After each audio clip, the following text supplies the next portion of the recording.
to Quickshots. Welcome to Quickshots with your favourite cousins, albeit it's one cousin missing still. Alex missed this week, so we got our guest Mitch back. Welcome back, Mitch, to Quickshots this time. Pleasure to be here, although not your favourite cousin, but maybe your favourite brother from another mother. My favourite, less good-looking brother.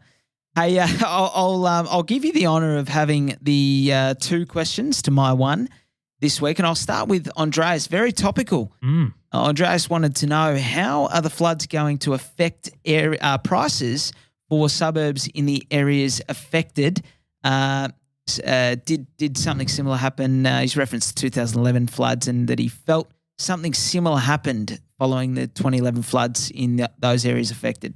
Yeah, great question, Andreas. First thing I'll point out is following the 2011 floods, the state mapped or modelled like a 1 in 100 year flood hazard overlay that they integrated with local councils and planning authorities, and they do not permit new development in this area, i.e. you can no longer develop land within the flood hazard areas overlays. So all of the new development, new properties aren't affected, haven't been affected. And in fact, not one custodian property, despite being built, before or after 2011, was affected. So everyone can rest assured that they're all good there. As far as how it will affect prices, look, I don't think it's going to have an impact on the market. It will continue to move on the back of strong population growth and infrastructure projects planned in those areas. Yeah, obviously the exception being a property itself that got affected. That's unfortunate. People do move on though. Areas like Oxley in Queensland, people forget about it within a couple of years. The bigger issue, I reckon, is probably getting the property insured. Yeah, it'll affect maintenance and obviously operating costs on that basis. I agree, and I would clarify my comments to say if you did have a house that flooded, it may affect the saleability of that property. But yeah, new properties are generally pretty safe. I think they're up to about 15,000 properties out of 2 million. Yeah. So it's not a huge amount. It's significant, obviously, and it sucks for those people. But areas in Brisbane with the median house price of $2 million were affected. So, we'll see that all sort of iron out. Next question came in from John, which is a good one. John's questioning why the Perth median house price is lower than Adelaide, and he's wondering whether or not that's surprising to us. Yeah, so it's all relative. I think if you were comparing apples with apples, you'd find that the Perth median house price is a lot higher than Adelaide. If you were looking at the same size block, similar distance from the CBD. So in that sense, it's actually true that the median house price in Perth is higher. The reason is it's just a much bigger population. Adelaide is such a small city, really only just starting out. So it's a very good pickup though, because I think it does though bode well for Perth, because Perth is significantly lower than Brisbane and Melbourne certainly today. And I know you've been doing some research on that. We're still sort of up in the air on whether we think Perth's a go just yet, but that is something it's got going for it. Absolutely.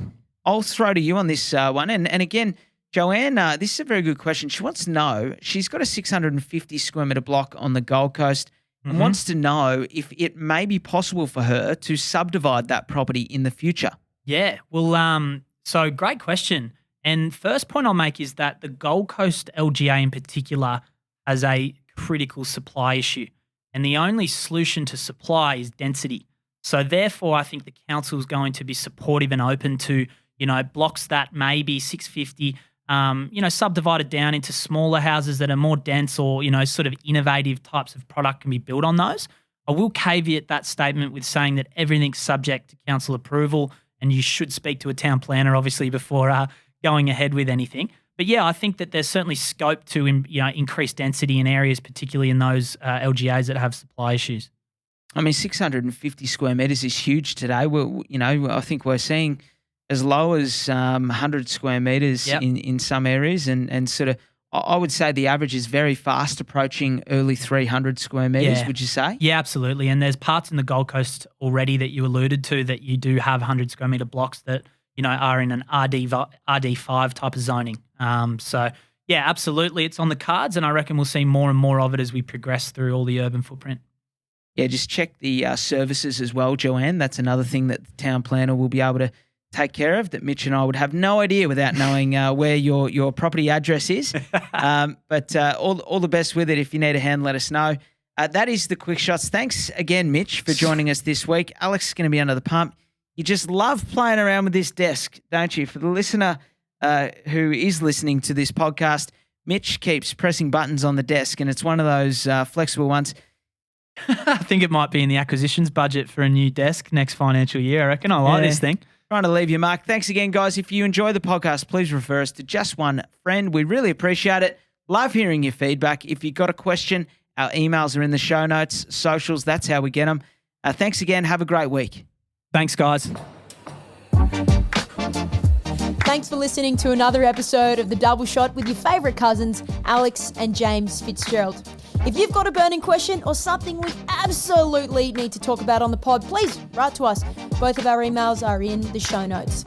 For little real estate tidbits and a little bit of banter, okay, a lot of banter, you can follow us on the gram. Our handle is thedoubleshot.podcast. That, my friends, is thedoubleshot.podcast. Until next time, think of us when you sit back and sip your next double shot.